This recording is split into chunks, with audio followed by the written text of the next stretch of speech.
Hi, I'm BJ Johnson. This is GreenLion Studios. GreenLion Studios is in Grand Rapids, Michigan. It's my private tattoo studio, art gallery, and metals workshop. Here we are in the metals workshop where I make the GreenLion Saw Frame. This is the GreenLion Saw Frame. Why did I decide to invent and produce a new jeweler's saw frame? Well, you're all familiar with the one that we get in school. This is the old traditional one. And the thing that bothered me the most about this saw was the handle kept popping off. It's extremely annoying to be sawing your piece and have the handle keep popping off. So that's what gave me the idea to create a new saw with a very comfortable handle that was injection molded directly onto the single steel piece frame that will never come loose or come off.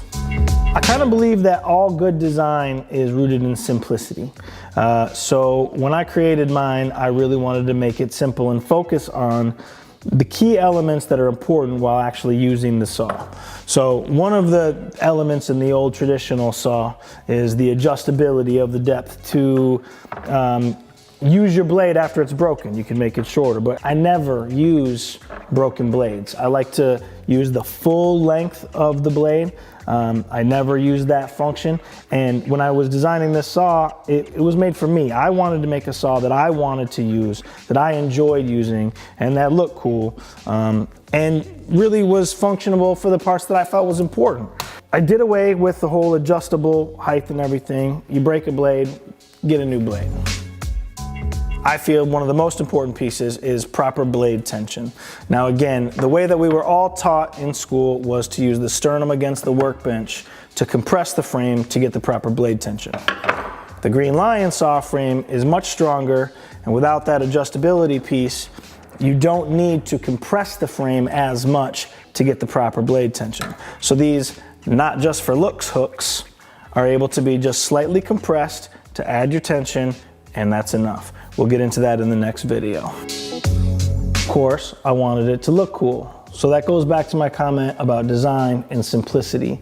My saw has everything you need, nothing that you don't, looks great, but is more consistent, dependable, and enjoyable to use.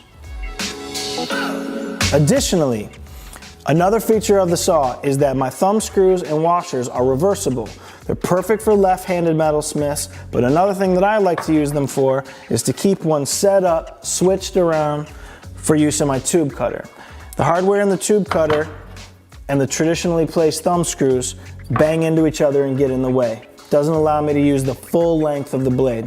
So if I keep one switched around, I can get a full use of that blade, and it's much easier.